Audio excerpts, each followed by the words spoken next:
Hello guys, कैसे हो आप सब। आज मैं अपना एक चैनल लेके आया हूँ जिसका नाम है लेट्स बब्बा। बहुत से स्टूडियो हैं जहाँ ये जाके विजिट करते हैं, वीकली करते हैं। और बहुत अच्छा स्टूडियो है। मैं पर्सनली गया हुआ हूँ, देखा है मैंने। तो किशोर शर्मा जी, आपका मोस्ट वेलकम मेरे शो में। बहुत बहुत धन्यवाद मुझे बुलाने के लिए अपने जी शो जी में। जी, थैंक यू सर। तो इन्होंने मुझे थोड़ा सा समय निकाला, बहुत बिजी शेड्यूल रहता है इनका। तो आज इनसे बातचीत कर लेते हैं। तो किशोर शर्मा जी, आप अपने बारे में कुछ बताइए हम। मैं उत्तराखंड से बिलोंग करता हूँ। जी सर। और मेरे को मेरे फादर गाना गाते थे, उनको थोड़ा सा म्यूज़िक का शौक था। तो उनको देखते देखते हमें भी शौक चढ़ा, तो हमारे फादर चाहते थे कि ये थोड़ा म्यूज़िक वगैरह में कर ले। पर वो प्रोफेशन जब हम लोग ये करने लगे थे तब इसको प्रोफेशन नहीं माना जाता था। इसको माना जाता था एक मनोरंजन का साधन। जी तो हमारे पिताजी चाहते थे कोई अफसर बने और साथ में अपना म्यूजिक का भी ये प्रैक्टिस करते रहे और शौकिया तौर पर करे। अच्छा, कई जगह प्रोग्राम करते थे तो अचानक मुझे डांस में इंटरेस्ट ज़्यादा हो गया।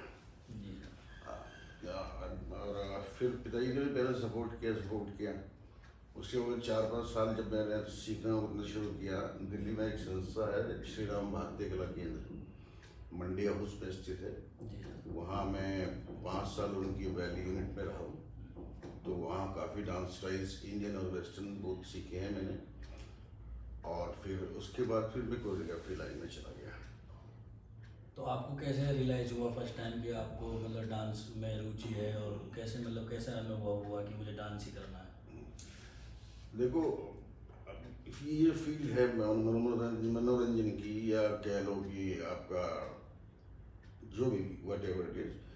तो ये फील्ड में आपको लोगों का आप वो खींचते हो। तो मुझे लगा कि सिंगर को उतना देखा नहीं जाता जितना डांसर को देखा जाता है। डांसर अगर डांस करता है फ्लोर पे तो उसको सारी पब्लिक की निगाह उस पर होती है। जी और सिंगर का जो होता है, पीछे इंस्ट्रूमेंटलिस्ट होते हैं तो सिंगर पे उतना फोकस नहीं करते, जो पीछे जो बैठ के साज बजा रहे हैं उन पर ज़्यादा होता है। तो वो लालच कहीं ना कहीं मुझे इसमें लग गया, और फिर करते करते करते करते फिर वो मेरा अपना वो हो गया। फिर पिताजी ने एक समय तक तो काफ़ी सपोर्ट किया। फिर जैसे जैसे मेरी उम्र बढ़ती गई तो पिताजी ये चाहते थे कि ये यूपीएससी के एग्ज़ाम दे या सरकारी कोई एग्ज़ाम दे, कम से कम अपनी नौकरी वोकरी लगा ले, फिर अपना डांस करना है जो भी करना है वो। मतलब पिताजी को रियलाइज हुआ कि मतलब इसमें प्रोफेशन में डांस चलो अच्छा है, लेकिन इसमें इनकम सोर्स नहीं है। तो उन्होंने चाहा कि आप दूसरा कोई प्रोफेशन चूज कर लें जिसमें आपको इनकम सोर्स हो। इनकम सोर्स हो। तो उसी चीज़ को लेके फिर पिताजी और मेरे बीच में थोड़ी सी अनबन होने लगी थी। अच्छा, क्योंकि पिताजी की कुछ चिंता थी कि ये भाई घर का बड़ा बेटा है तो इसको कमाने का साधन तो दें। अच्छा, उनको कहीं ना कहीं ये भी रियलाइज था कि यार ये मैंने ही तो इनके अंदर कीड़े डाले हैं ये ले सुपन हो गए। काफ़ी डांस को लेकर अपॉर्चुनिटी बहुत हैं। बट उस समय जब ये मैं 1980 की बात कर रहा हूँ, 80s की बात कर रहा तब हूँ। तो शायद मेरा जन्म भी नहीं होगा। हाँ, तो 80s में तो इसको प्रोफेशन नहीं माना जाता था। हाँ, उस समय में सोशल मीडिया इतना था नहीं। था भी। और दूसरा जो है कि डांस इनकम का साधन नहीं हुआ करता था उन दिनों। तो पिताजी को बड़े चिंता होगी कि भाई ये आगे कैसे सर्वाइव कभी करेगा। तो मुझे कहीं ना कहीं लगता था यार करे, अब जो होगा देखिए। फिर वहाँ से जैसे भारतीय क्रिकेट में छोड़ा तो मैंने उन दिनों फिर स्कूल में वैकेंसीज निकलनी शुरू हुई कि डांस टीचर की। तो मैंने एक डीएवी पब्लिक स्कूल विकासपुरी है, वहाँ वैकेंसी निकली। मैंने वहाँ अप्लाई किया तो मेरे को वो जॉब मिल गई एज ए टीजीटी, ट्रेन कितनी ग्रेजुएट खुशी टीचर। हुई पहली जॉब, वो भी आपका प्रोफेशनल जो आपको अच्छा लगता है। तो उस प्रोफेशनल जॉब के थ्रू आपको एक जॉब मिली हाँ, जो सोर्स ऑफ इनकम बना आगे चल के बन गया। तो पिताजी भी थोड़ा शांत हो गए, उन्होंने कहा चलो यार अपॉर्चुनिटी तो है, जॉब कर रहा है, वो भी टीचर बन गया है, वो भी पब्लिक स्कूल में। और ट्रेन ग्रेजुएट टीचर टीजीटी मेरे को ग्रेड मिला, वहाँ से फुल स्किल मिलता था। तो पिताजी को लगा कि चलो अब हमारा जो लड़का है डांस में चलो वो अच्छा कर रहा है और जॉब भी मिली है, तो उनको एक रास्ता नज़र आ गया। हाँ, कि भी ये कर सकता है और आगे जाके इनकम सोर्स भी इससे हो जाएगा। बिल्कुल बिल्कुल। तो फिर मैं टीचिंग करने लगा, साथ साथ मुझे लगा कि यार मैं करवाता तो हूँ बच्चों को, खुद की प्रैक्टिस ख़त्म हो गई। तो मैंने तब मैंने अपना एक ग्रुप बनाया 1993 में। उसका नाम है जहाँ आप विजिट किया आपने, तनवा ग्रुप से हाँ, है ना? तनवा क्रिएटिव डांस एंसेम्बल बनाया। तो उसको बना के फिर मैंने सरकार में ग्रांट वगैरह के लिए अप्लाई किया, तो वह ग्रांट भी मिलनी शुरू हो गई। तो दो चीज़ सामंजस्य चलने लगी, जॉब और वो। तो अभी आप गवर्नमेंट, मैंने आपने सुना भी, आपके बारे में सर्च भी करा था थोड़ा सा मैंने, तो गवर्नमेंट की तरफ से आपको कोरियोग्राफी करने के लिए हाँ, प्रपोजल आए कि भाई आप proposals आए। हमारी तरफ से करो। हाँ, नहीं, गवर्नमेंट के पास स्कीम्स हैं, ग्रांट देते हैं वो लोग कि आप अपने साथ आर्टिस्ट रख लीजिए, उनकी सैलरी प्लस आप गुरु हो तो आपकी। तो उत्तराखंड गवर्नमेंट से आए कि केंद्र नहीं, सरकार? ये केंद्र सरकार की तरफ से आए, सेंट्रल गवर्नमेंट? सेंट्रल गवर्नमेंट की तरफ से। तो उससे ये हो गया कि इधर से मेरा अपना भी शुरू हो गया, फिर स्कूल का चल ही रहा था। फिर आहिस्ता आहिस्ता मेरा रुझान ज़्यादा इसमें आ गया, ग्रुप में। मैंने कहा चलो, अकेडमी वगैरह हाँ, खोल लिया academy। बच्चों का। तो मैंने 7 साल स्कूल में जॉब करने के बाद वो जॉब छोड़ दिया। फिर मैं पूरे तरीके से इसी में लग गया। फिर हाँ जी, बोलिए बोलिए। तो जिंदगी के क्या क्या उतार चढ़ाव देखे आपने इस लाइन को करने के लिए, मतलब क्या क्या कठिनाइयाँ देखी कि आपका मन करता होगा कि चलो ये काम करना है, लेकिन आप उस काम को करने के पीछे मन कर रहा है लेकिन कर नहीं पाए, तो उस फेस में क्या क्या चैलेंजेस फेस करे आपने फिर? देखो, चैलेंजेस नाम की चीज़ मेरी लाइफ में बहुत कम आई है। जी वो शायद इसलिए कम आई है कि मैं कर्मठ काफ़ी रहा हूँ, जी। है ना। और मैंने जब जहाँ पर भी अपना परफॉर्मेंसेस किया या कोरियोग्राफ किया, वो अपने आप कह लगे वो परमात्मा की कृपा से एक क्लास रही। तो मेरे को ये नहीं रहा कि मेरे को इसके ऊपर जाना है, इसके ऊपर जाना है। मैं अपने आप ही उसी हिसाब से अपनी स्पीड से चलता रहा। तो चैलेंजेस एक वही थे जो कमाई के साधन थे, तब तक वो अपॉर्चुनिटीज़ खुल गई थी स्कूल टीचर में। तो वहाँ से भी वो चैलेंजेस भी खत्म हो गए भाई, कि आपको खाने पीने को कैसे करोगे आप, है ना। इसी दौरान भी शादी भी हो गई हमारी, बच्चे भी हो गए। फिर मेरे को लगा कि मॉर्निंग का टाइम मेरे पास तब भी फ्री रहता है, क्योंकि हमारी रिहर्सल जो है 2 या 3 बजे शुरू होती है। तो उसी दौरान राय यूनिवर्सिटी में वैकेंसी निकले लेक्चरर की कोरियोग्राफी को लेके। तो फिर मैंने वहाँ अप्लाई कर दिया, इंटरव्यू हुआ, मैं सेलेक्ट हो गया। शादी हो गई थी आपकी? शादी उससे पहले हो गई थी। मेरी शादी हुई है 1993। तो भाभी को कन्विंस करा था कि डांस के लिए मैं कोरियोग्राफर हूँ, कि क्या उनको बताया था कि पहले हाँ बताया हाँ था? हाँ हाँ। लव मैरिज थी arrange marriage? I love comedy यार, हाँ। क्योंकि जिस स्कूल में मैं डांस टीचर था, वहाँ ये इंग्लिश पढ़ाती थी। अच्छा, भाभी इंग्लिश पढ़ाती हाँ। थी। तो वहाँ से हमारी जान पहचान हुई, फिर दोनों के घरों में बातचीत पहुँची, तो फिर दोनों घरों को मिला, तो ठीक है, हो गया सब। उसमें कोई इस तरह की कोई बात बीच में नहीं आई। फिर मैंने राय यूनिवर्सिटी ज्वाइन करी, मैं लेक्चर हो गया वहाँ। 1 साल वहाँ किया मैंने, अब फिर उसको भी छोड़ दिया तो क्योंकि जॉब मुझे रास नहीं आते थे। अच्छा, फिर 6 महीने बाद फिर थोड़ा सा कीड़ा उठा कि भैया जॉब भी कर लेते, सुबह का समय तो खाली है। तो लकीली एक वैकेंसी निकली एमिटी स्कूल ऑफ एक्टिंग की, डायरेक्टर की। मैंने अप्लाई कर दिया, वहाँ मेरा इंटरव्यू हुआ, सेलेक्ट हो गया। मैं एमिटी स्कूल ऑफ एक्टिंग का डायरेक्टर बन गया। मेरे अंडर वो पूरा स्कूल जो बन रहा था। फिर 1 साल वहाँ भी किया, फिर छोड़ दिया। अच्छा, साथ साथ में आप एक्टिंग की क्लास भी लेने लगे? हाँ, एक्टिंग क्लास भी लेने लगा, प्लस एक्टिंग के दौरान जो कोरियोग्राफी वर्क होता है, जैसे आप फिल्मों में देखते हो, जैसे गाने आ गए बीच में, एक्टिंग अलग है, गाना अलग है।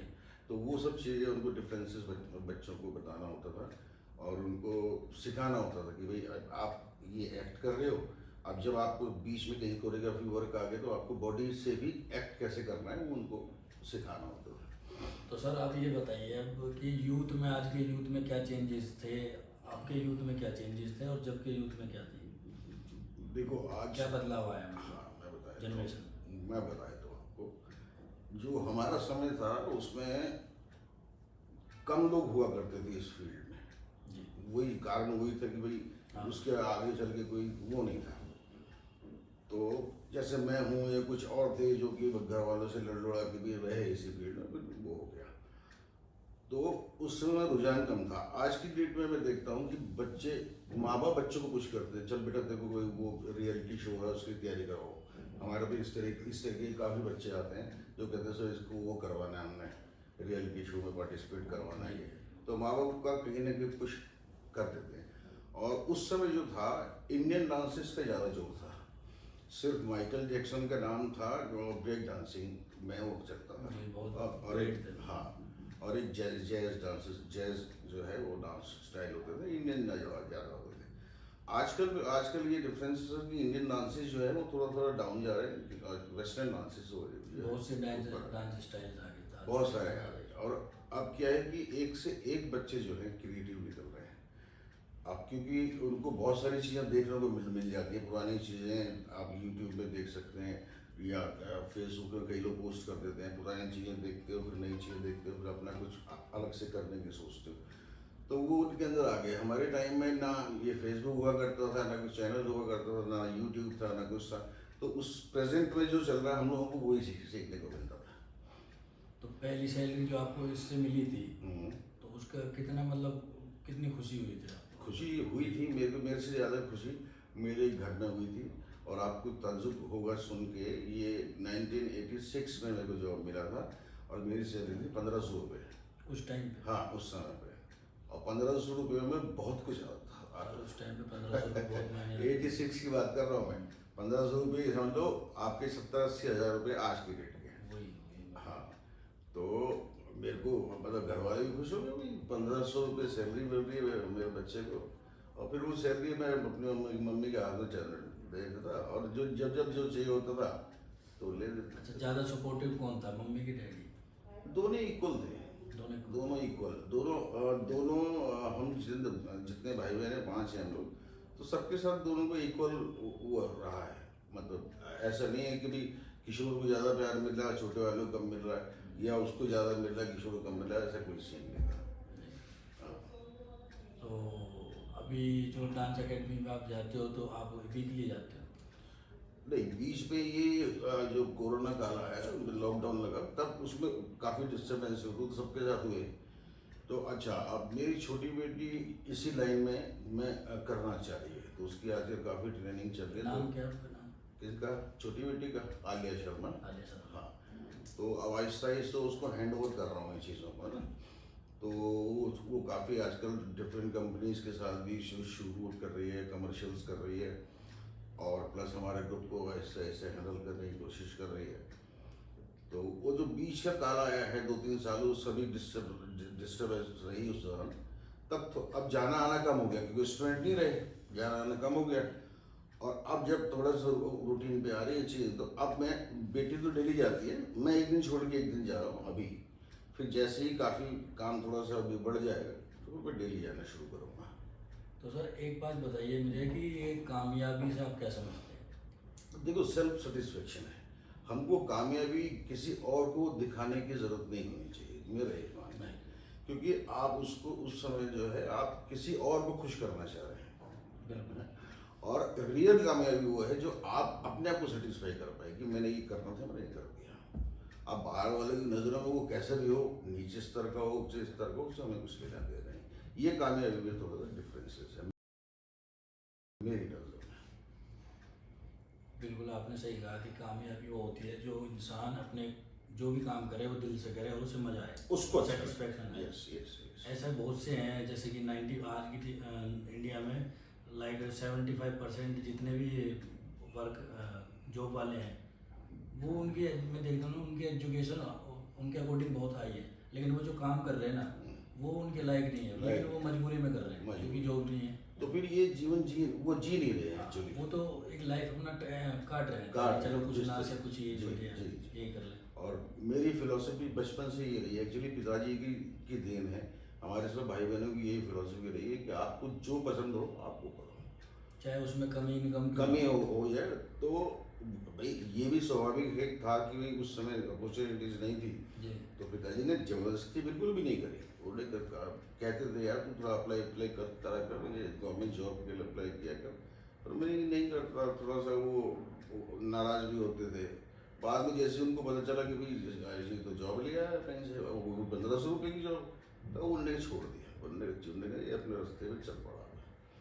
तो कभी ऐसा हुआ कि पिताजी से कोई किसी बात पे लड़ाई हुई हो और उन्होंने 2-3 दिन के लिए बात करनी बंद कर दी हो, कभी लाइफ में कभी? नहीं, इस तरह की कोई चीज़ नहीं हुई, इस तरह की कभी भी पिताजी के साथ नहीं हुई। पिताजी थोड़ा समझाते थे, या कुछ डांट दिया, फिर 1 घंटे बाद नॉर्मल हो जाता, ऐसा कुछ। बहुत सपोर्टिव हाँ किस्म के आदमी थे, हाँ, सपोर्ट करते बहुत सपोर्ट। और आज की डेट में हम जो भी हैं, मैंने कहा ना कि सेटिस्फैक्शन ही उपलब्धि है और वही सब कुछ है, ये हमारे पिताजी ने हमको सिखाया। तो सर यूथ को क्या मैसेज देना चाहेंगे, मतलब जैसे कि डांस हो या उसका हार्ड वर्क हो, क्योंकि क्या होता है ना, मैं देखता हूँ ना यूथ क्या करता है, किसी काम को स्टार्ट करने की सोच लेगा, लेकिन क्या होगा ना, वो कुछ करने से पहले ना पीछे हट जाते हैं। जैसे उन्हें कुछ भी कठिनाई लगी कि भाई चलो ये करेंगे, लेकिन वो करना जब स्टार्ट करते हैं कि ये करना है, नहीं उनको कुछ नहीं मिला, तो वो क्या करेंगे, अरे रहने दो या फिर कुछ और, मतलब चेंज कर देते हैं अपना प्लान। तो उनके बारे में क्या कहना चाहेंगे? उसका एक कारण, पहले मैं कारण बता देता हूँ कि वो जो है ना, जो भी फील्ड को पकड़ते हैं वो देखा देखी पकड़ते हैं। बिल्कुल सही। उनको अपने को क्या चाहिए वो चीज़ नहीं रियलाइज करते हैं, और जब वो चीज़ रियलाइज हो जाती है तब तक लेट हो गया होता है। बिल्कुल सही कहा। है ना, तो ये भी कारण है। ये थोड़ा सा घर वालों को, टीचर्स को बताना चाहिए बच्चों को, आजकल के यूथ को, कि भाई सबसे पहले आप अपने आप को जानो कि आप क्या चाहते हो। आप अब जैसे एक की बॉडी बन गई, अगर मैं जिम की बात करूँ, बॉडी बन गई तो दूसरे ने देखा बॉस मैं नहीं बनानी है, बिल्कुल 4 दिन करेगा, 5वें दिन गायब। कारण ये है कि अच्छा वो फिर मेहनत भी नहीं करना चाहेगा। रीज़न क्या है कि उसने सिर्फ देख के कॉपी करी, उसका अपना अंदर से इच्छा नहीं है, बट वो दिखाना चाहता है कि मैं, मेरी भी बॉडी है। तो वही कारण है, मतलब यूथ को अपने आप को पहचानना आना चाहिए कोई भी प्रोफेशन में टांग डालने से पहले। बिल्कुल सही कहा, मतलब कि आप अपने आप को पहले ये देख लो कि आप करना क्या चाहते हो, कर क्या सकते हो, मतलब देखा देखी ना करें एक देखा दूसरे की। जैसे कि हम अगर कोई हमारा कोई चैनल है या कोई हम कुछ काम करें, तो दूसरा इंसान ये ना सोचे कि भाई यही करना है, नहीं, पर क्योंकि वो अगर कर नहीं पाएगा। वो स्टार्ट तो कर लेगा वो, पर उसकी इच्छा ही नहीं है करने की, उसको करने की कुछ और इच्छा है, हाँ, वो तो वो बंद कॉपी करेगा, करेगा। डेफिनेटली बंद करेगा वो। बिल्कुल। तो ये हमारी पिताजी ने भी हमको सिखाया। नहीं तो उस समय कौन सोच सकता था कि एक लड़के को डांस फील्ड में जाना चाहिए। उस समय बड़ा, मतलब उस समय तो ऐसा था कि भाई उस समय तो सर ना तो कोई फोन था इतना, कुछ ना नहीं, कोई सोशल कुछ मीडिया नहीं, था। कुछ नहीं, कुछ मुझे लग रहा है फोन भी बहुत रेयर ही होंगे, किसी किसी पे होते होंगे। बहुत कम। वो एक जैसे गली होती है, एक के पास फोन होता था, फोन तो तो वो पर वो हेल्प कर देता था कि उनके घर से किसी को बुला लो, इसका फोन हाँ, है। वो फोन तो छोड़ो, मुझे लग रहा है टेलीविजन ही बहुत कम थे उस टाइम पे। 8 बजे दूरदर्शन खत्म हो जाता था, टीवी बंद हो जाता था। सिर्फ उस समय बुधवार और शुक्रवार को चित्रा आता था, जो हम लोग एंटरटेनमेंट डे कहते थे, डेज कहते थे उसको। वो आते थे संडे को, एक फिल्म आ जाती थी कोई, तो उसमें पूरा मोहल्ला बाहर बैठ जाता था, एक दूसरे टीवी लगा दी, पूरा मोहल्ला बाहर बैठ के वो देखता था। अच्छा, मैंने सुना बॉलीवुड में किस किस के साथ काम किया? बॉलीवुड में मैंने एज सच किसी, ये जो आजकल फेमस हैं इनके साथ किसी के साथ काम नहीं किया। मैंने अपने इंडिविजुअल जिंगल्स करे हैं और तो कमर्शियल करे हैं, और इंडिविजुअली जो मेरे को काम होता रहा तो उसके साथ मैं करता। एक फिल्म बनी थी बहुत पहले, तुमको तुमसे मांग लूँ मैं, उसमें कुमार शानू के गाने थे, मसूरी में शूट किए, 7 गाने मैंने वो शूट किए। तो आपने एक बार, मैंने कहीं से सुना था आपके बारे में कि ये कोई वो मूवी आई थी ना, वो सलमान खान की मूवी थी, इसमें वो एक बच्ची को जो पाकिस्तान छोड़ के आ जाते हैं, बजरंगी भाईजान। हाँ। तो उसमें जो वो बॉर्डर पे जो मिलते हैं वो उनको पहले वो जो कहते हैं कि भाई कहाँ से, पाकिस्तान की साइड से आते हैं ऊँट पे, तो वो जो बंदे थे उनके साथ भी आपने कुछ ऐसा कुछ काम नहीं, वो जो थे एक्टर थे, दिल्ली से ही पास आउट है वो आपके कोई साथ? श्री राम सेंटर में था, कोई NSD में था, तो हमारा मिलना होता था क्योंकि मेरा इंस्टीट्यूट भी वहीं पर था। और तो उनके कुछ नाटकों में जो उनको कोरियोग्राफी काम करवाना होता था, वो मेरे से करवाते थे। मतलब आपका इंटरेक्शन हाँ, हुआ था उनके साथ? और फिल्मों में मनोज वाजपेयी हमारे मित्र रहे हैं, वो भी यहाँ थिएटर करते थे उसी समय पर जब हम लोग यहाँ डांस में बहुत अच्छे एक्टर हैं सर। हाँ, बहुत अच्छा एक्टर है। और ये जो मोटू सा आता है, मैं नाम भूल रहा हूँ आजकल, जो जज जी बनता है, अभी याद आ जाएगा, मोटा सा ओल्ड सा, वो भी हमारे मित्रों में से एक हैं जो उस समय एक्टिव थे। निर्मल पांडे, अगर आपने सुना होगा नाम, जो जिसने डेथ हो गई उसकी, नैनीताल का था, लीड करता था वो, मतलब फिल्मों में, काफ़ी फिल्मों में सलमान खान के साथ भी आया, उसकी डेथ हो गई। वो काफ़ी लोग हैं उस समय के जो हमारे साथ, मतलब हम मिलजुल के काम करते थे उस तरीके से। चलो सर, बहुत अच्छा लगा आपसे आज मिला में, और आपने अपने बारे में बताया, हमें समय दिया, और यूथ को भी थोड़ा सा मैसेज गया होगा कि भाई जो भी काम करो तो पूरी लगन से करो, पीछे ना हटें। सबसे पहले अपने आप को पहचानो कि व्हाट डू यू वांट, जी जी। ये सबसे पहला बात होनी चाहिए। अगर वो बच्चा पहचान नहीं पा रहा है तो ये कर्तव्य माँ बाप को होता है, वो रीड कर सकते हैं माँ बाप की इसको क्या चाहिए, वो उस लाइन में डालो, वो कर जाएगा, वो सब चीज़ कर जाएगा। ओके सर, आपसे बड़ा मिलके बहुत अच्छा लगा। हमें भी अच्छा लगा, और आपका Thank हम चाहते हैं कि परमात्मा आपके चैनल को जी, तरक्की दे, बिल्कुल, thank you, और काफ़ी आप इंटरव्यू करते रहें, जी सर, और कभी भी मेरे लायक कोई सेवा हो तो हम तत्पर हैं। बिल्कुल सर, बिल्कुल। चलिए, बहुत बहुत धन्यवाद आपका, बहुत बहुत धन्यवाद, धन्यवाद।